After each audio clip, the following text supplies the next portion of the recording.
If you see somebody on the street kicking a dog and you don't go over and stop this animal hater, then you don't have any feeling.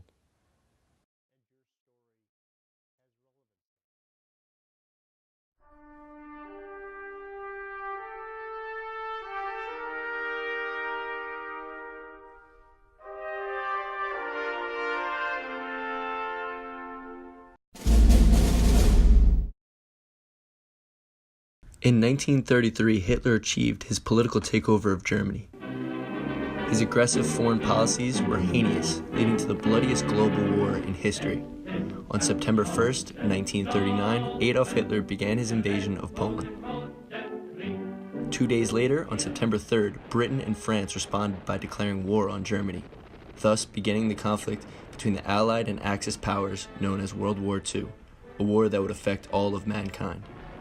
A decade before the breakout of the war, an only child was born in Hungary, 100 miles south of Poland. This child was named Abby. My name is Abby Weiner. I was born in a town called Sziget. That was, when I was born there was Romania. Prior to that, it was part of Austria-Hungary Empire. And in 1939, when the war went on, it became occupied by Hungary. And I was born in 1929 in December. I'm an only child. My parents, they tried to have a sibling, but it didn't work.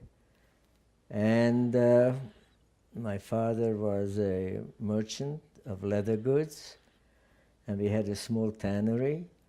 And the process of that was always very novel to me because I always liked to see what my father was doing. And life was as normal as can be under parents that try to protect their children. The town Sziget was approximately 30-some-odd thousand people. About 14,000 were Jews. So it was a nice Jewish community. They had a lot of rabbis.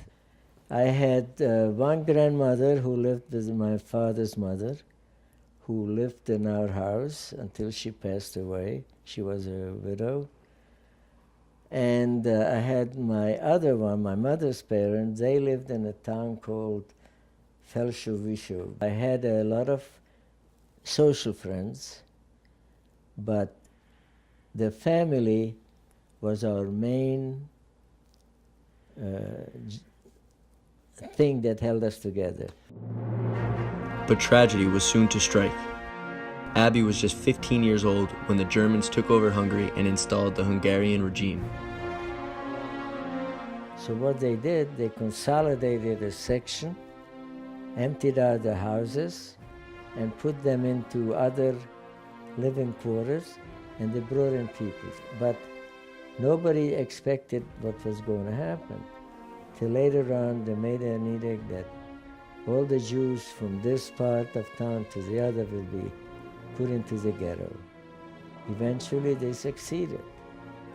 And you could only carry X amount that you were able to take with you.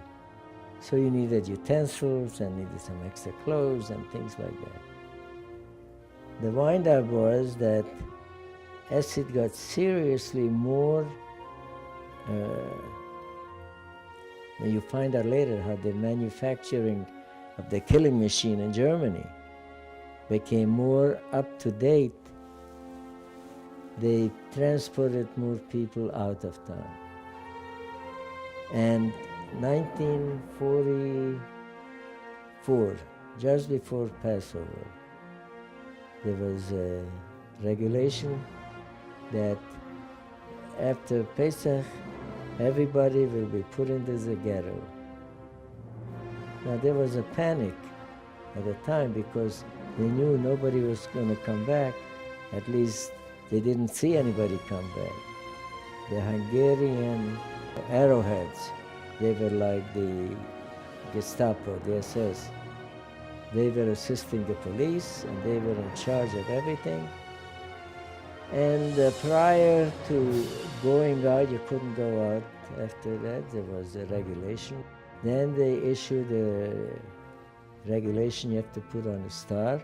So when you leave the ghetto, you can be identified who you are.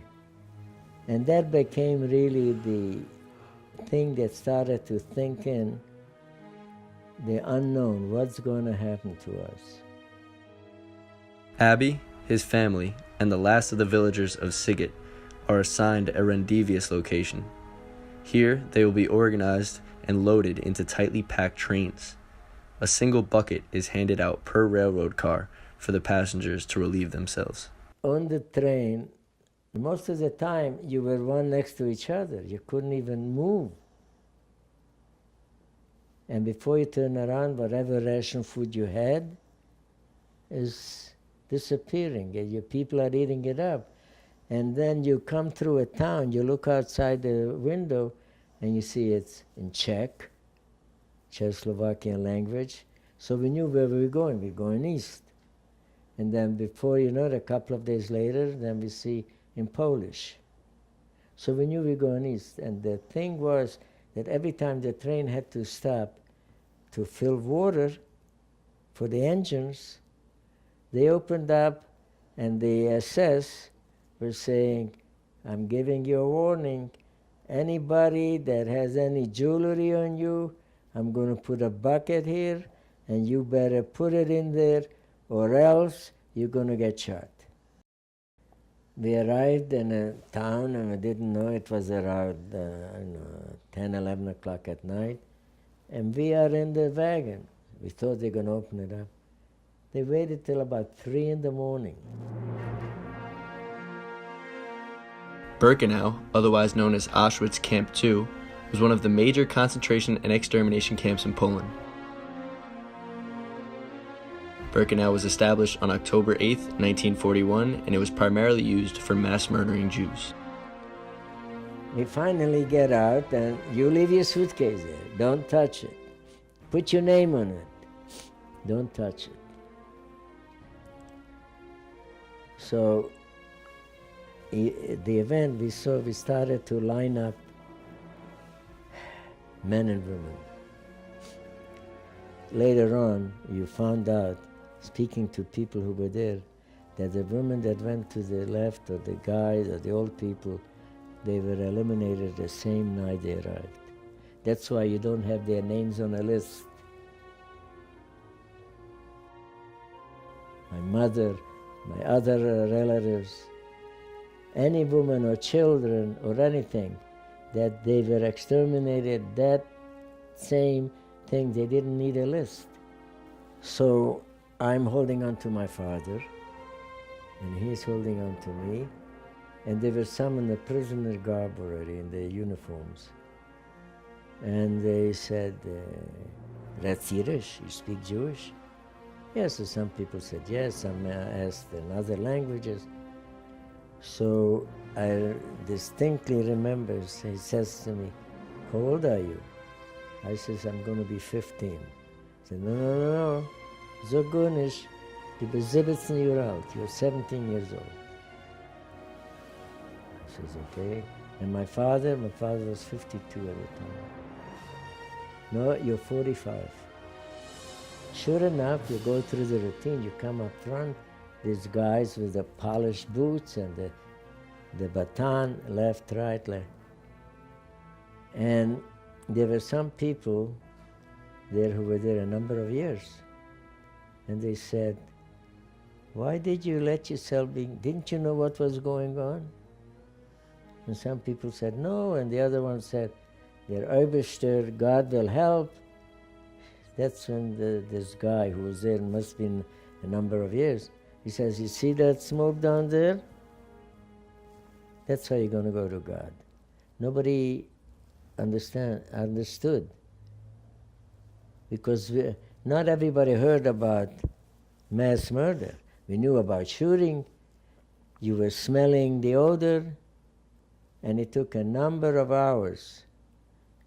And they said, I want you to go in, make sure that you put your clothes down, remember where you put it. And that was one process. The other one, everybody will get sheared hair. People with beards, people with that, under the arms, men, women, everybody. And they had a disinfectant vat. And you had to either immerse yourself, because they were afraid of sicknesses. There's one thing, if you have a whole lot of people dying off, they can't use them for labor anymore.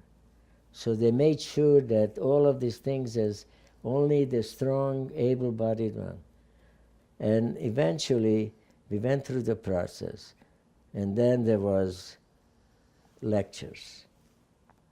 100 different ways to keep you outside, or run in and out, weigh you down to the point that you will fall into the palm of the hand. You didn't have to be a psychiatrist. You have to be a guy with a baton, a sadist, not caring for human beings. And when you see a mother holding a little kid, and the kid is crying, and he is, "Du verfluchte Jude," shut the kid up, grabs it and throws it on the ground. That's when you realize you're not dealing with normal people.